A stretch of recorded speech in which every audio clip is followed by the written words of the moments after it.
Just stay here. Just want to show you an option for the gray man mentality as far as your EDC bag. Here's one of them.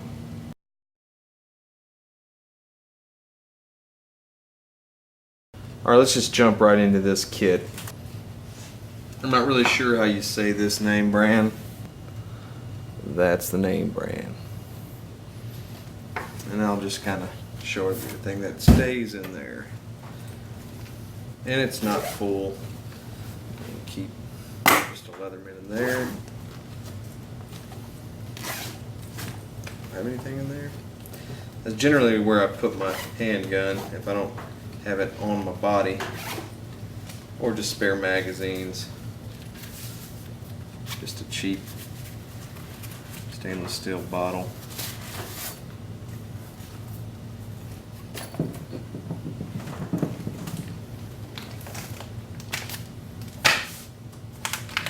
Stuff back there. That's just one of the heavy duty emergency blankets. I also have a 55-gallon drum liner in there, just some pebbles because this doesn't have grommets, and some tie outs and whatnot.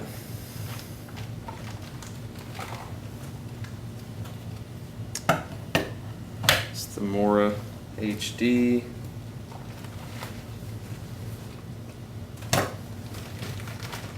I just keep, I don't keep like a lot of nutrition, just a little bit, kind of more mentally, I guess. And then in here, just a Shimon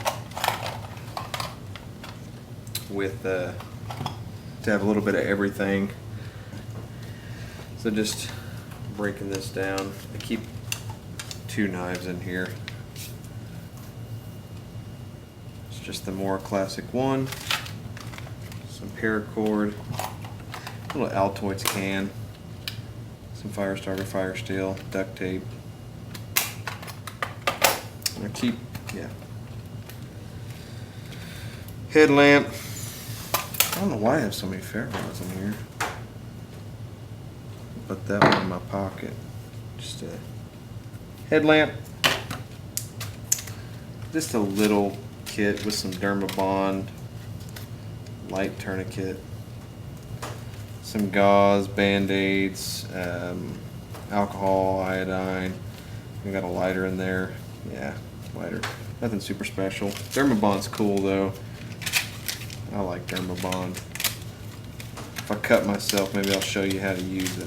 Main reason for this video, I just wanted to show you an option for a bag that's, you know, inconspicuous, kind of cool. It's got that canvas. It's supposed to be like a coffee color, but I don't know. I think it's a cool bag. But it fits quite a bit for as small as it is. I mean, that just goes right there at the base. I was pretty impressed with how much this thing could actually hold. I mean, I got quite a bit of stuff in there. And I still got room for more. But I hate just getting the bag and just filling it up with just crap. This isn't really like a bug out bag, or not even a 72-hour bag. It's barely a 24-hour bag, I guess. But it's just something that you got some tools if you need them, essentially. Kind of bare necessities. If me and my wife go out and do some taking pictures and whatnot, some wildlife or nature stuff or whatever it is, you know, I have this bag with me, so we're out in the woods. I mean, at least I got that. I don't have anything against tactical bags or anything like that. I think those are fine. I kind of go through phases myself. For instance, something, you know, kind of like that, which is a little bit bigger. This one that you're looking at now stays just like that all the time. That's one thing I've tried to do, is make a better habit out of actually keeping the bags the same, having different bags for different occasions. This is just a Taurus TCP. Goes in there just fine. Throw in an extra magazine. just to give you kind of an idea of the size of this thing. You never know, I could be a little tiny midget. This is my carry gun M&P shield. Extra magazine. You know, it all zips up just fine with room to spare.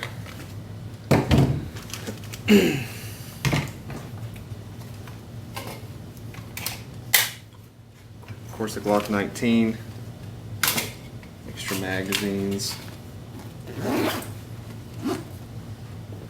It all goes in there just fine. A little heavier now, but you know, it's pretty decent little bag. I mean, there's no support here really besides what you make to be your support. Pretty thin profile. It's just got 3 pockets. 1, 2, 3. Just one thing that's always important to me is that stitching right there. I mean, it's kind of average. Thanks for watching, and as always,